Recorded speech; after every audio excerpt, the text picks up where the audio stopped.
Rick and Morty Season 4 launched with a bang, featuring its first episode, Edge of Tomorty, Rick, Die Rickpeat.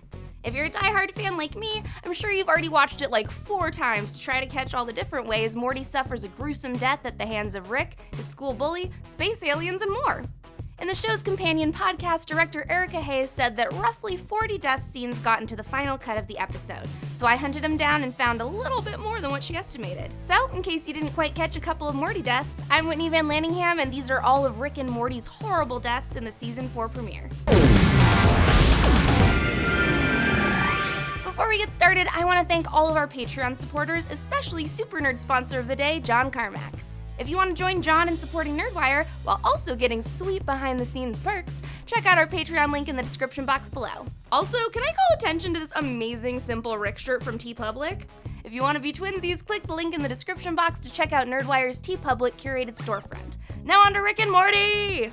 Let's get the simple ones out of the way. When we first learn about these death crystals, Rick explains that he can use them to outwit the crystal poachers, who for some reason don't use their own crystals to dodge Rick's return fire. Regardless, we see 2 deaths of Rick getting zapped dead by the poachers. Yawn, boring, on to the hidden stuff. One of the first prominent deaths you can see is Morty frantically trying to disable a huge neutrino bomb. We've seen these bombs in both the pilot and the Vindicators episode. But you dumb! You cut the wrong wire! God damn it, Morty!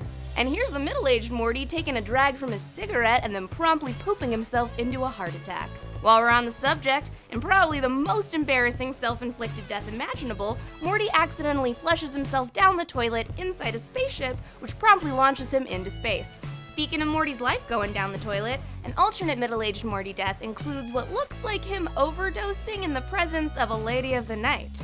She also has a black eye, so is that like a thing where Morty's keeping his pimp hand strong, or I don't like it. This time, Rick and Morty spill a vat of toxic chemicals. But don't worry, everything's all good, until a cab drives by and splashes them.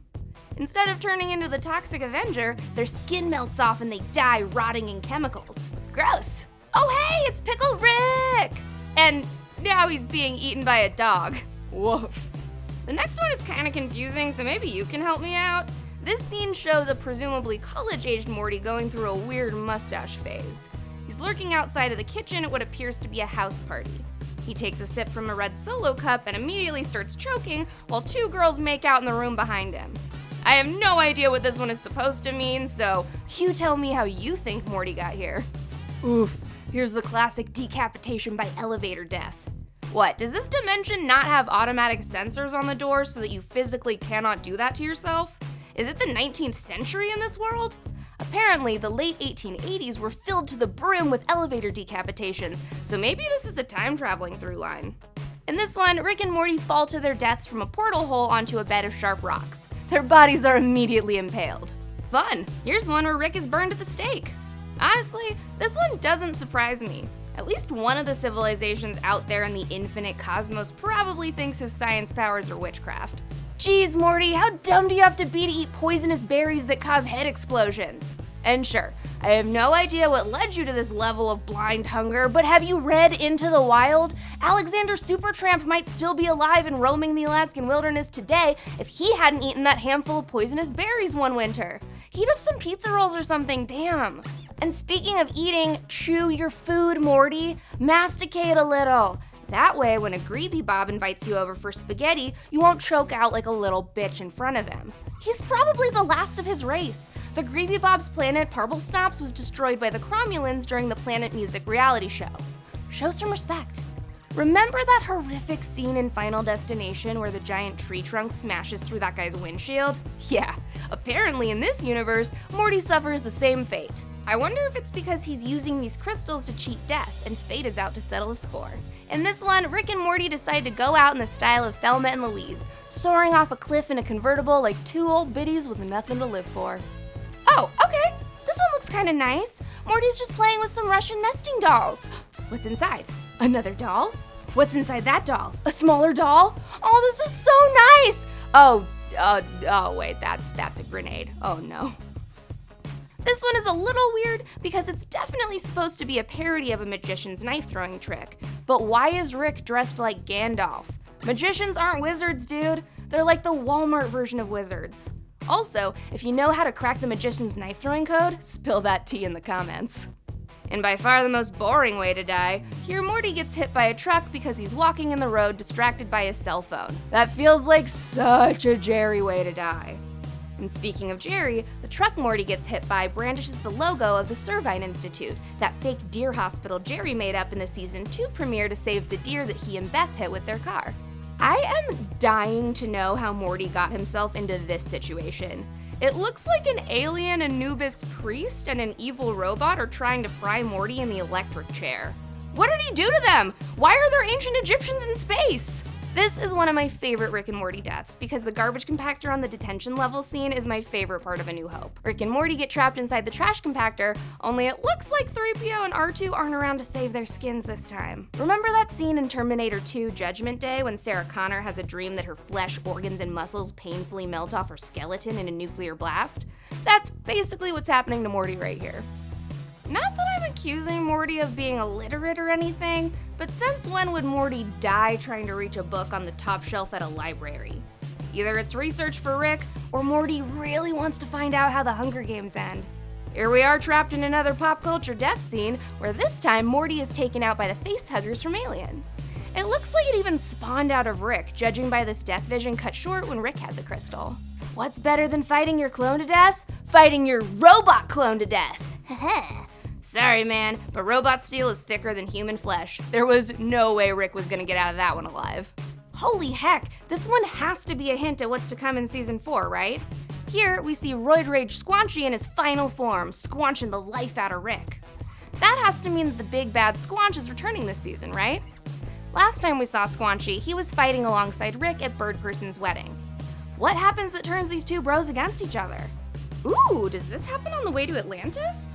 We see Rick get taken out by an anglerfish while scuba diving. The only way he'd risk that death is for some mermaid puss. Ah, come on, Rick. This is the idiot equivalent of Morty walking into traffic while texting.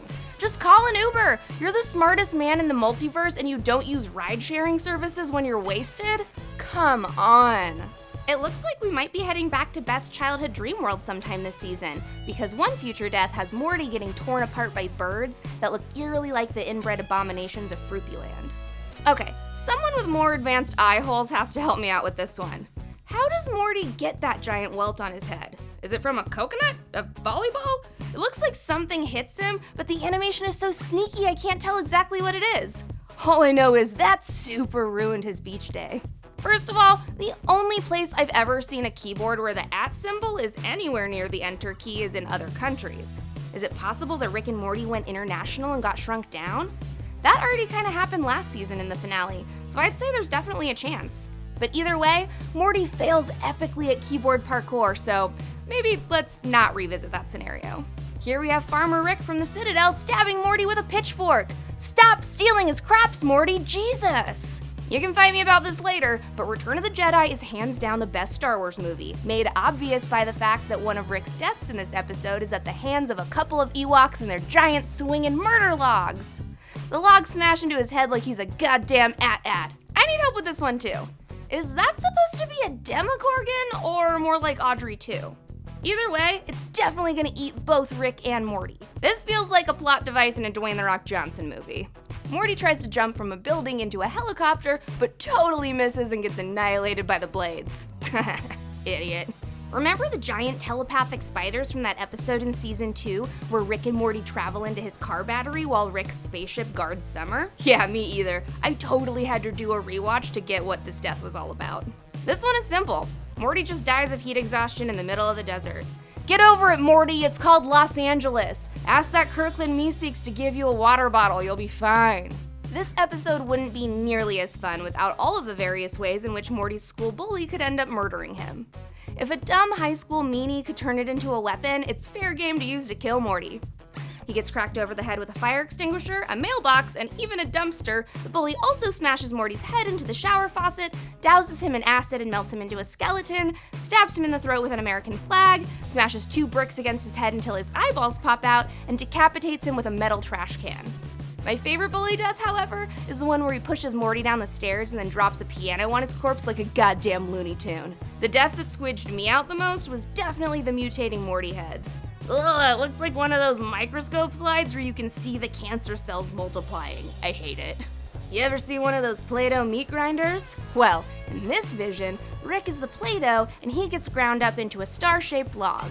I'm gonna go ahead and award this one for the most WTF death. Like seriously, what sinister sleep-deprived parent in the writer's room thought this one up? Finally, we all know the real way that Morty wants to die, in Jessica's arms at Margaritaville.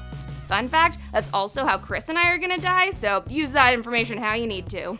Unfortunately, Morty overhears Jessica telling her friends that she wants to go into hospice guidance so that she can tell strangers she loves them when they die. That wasn't the ending we wanted, but hey, now at least Morty can focus less on dying in Jessica's arms and more on living his life. These are all the Rick and Morty deaths that I caught in the season 4 premiere, but I want to know which ones I missed. Did I leave out a huge Easter egg? Interpret one of the deaths incorrectly? Hit me up in the comments below and let me know what went over my head. Like and subscribe to Nerdwire, and hey, drop that death crystal and live your life. It's what Rick would want you to do.